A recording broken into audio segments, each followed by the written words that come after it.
Bonjour à tous. Nous vivons une époque tout à fait exceptionnelle. Comment commencer?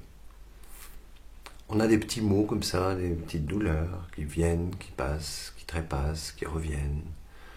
Des nuits mouvementées, des petites oppressions comme ça tout à coup qui arrivent. Donc le piège par rapport à tous ces drôles d'événements qui arrivent dans nos corps, dans nos esprits aussi d'ailleurs, parce qu'on va très très bien, et puis le lendemain un peu moins bien, enfin on est un peu perdu. Le piège, c'est de vouloir résister à ça. Je pense que c'est une erreur. Je pense qu'il faut l'accepter. Encore une fois, l'acceptation va avoir son rôle à jouer.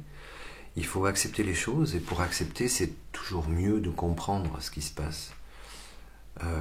Alors, ce que je vais vous dire là, c'est comme quand je parle de Dieu, quand n'importe qui parle de Dieu, par exemple, on peut espérer qu'il existe, on peut dire qu'il existe, qu'on y croit, mais on ne peut pas le prouver. Donc ce que je vais vous dire là, c'est quelque chose, des choses auxquelles je crois, mais je ne peux pas le prouver. C'est comme pour les soins, c'est pareil, on peut pas. On voit que ça marche, mais on ne peut pas prouver exactement comment ça marche.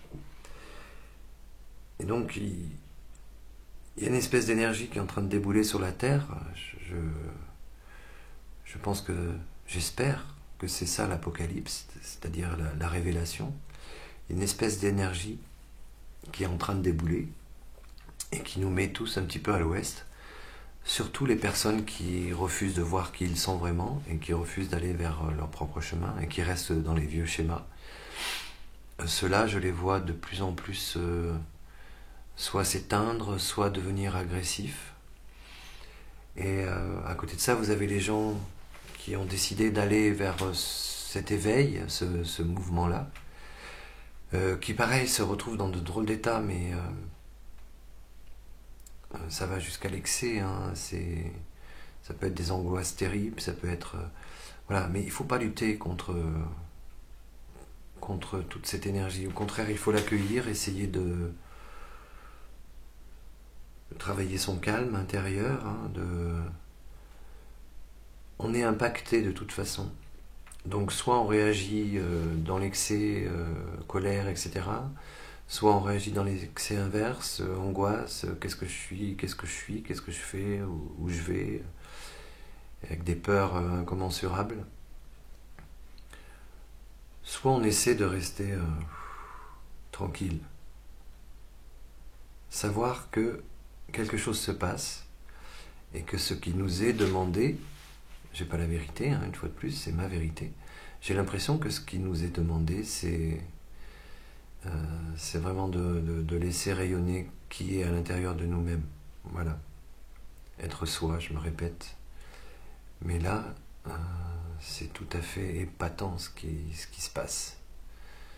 C'est bouleversant. Franchement, je ne pensais pas que ça allait arriver si vite.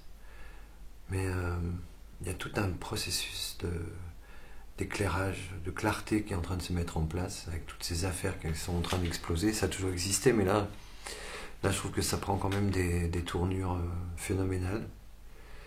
Et donc voilà, ne soyons pas inquiets. C'est un piège aussi, l'inquiétude, la peur, tout ça. Soyons heureux de ce qui se passe.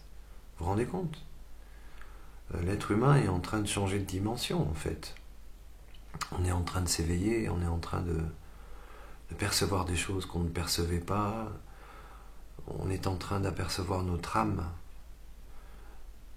On est en train de se libérer de tout ce qu'on nous a appris. Merci papa, merci maman, merci l'école, merci les chocs, merci les douleurs, merci les choses magnifiques. On est en train de se libérer de tout ce qu'on a vécu, en fait, pour vraiment devenir qui on est.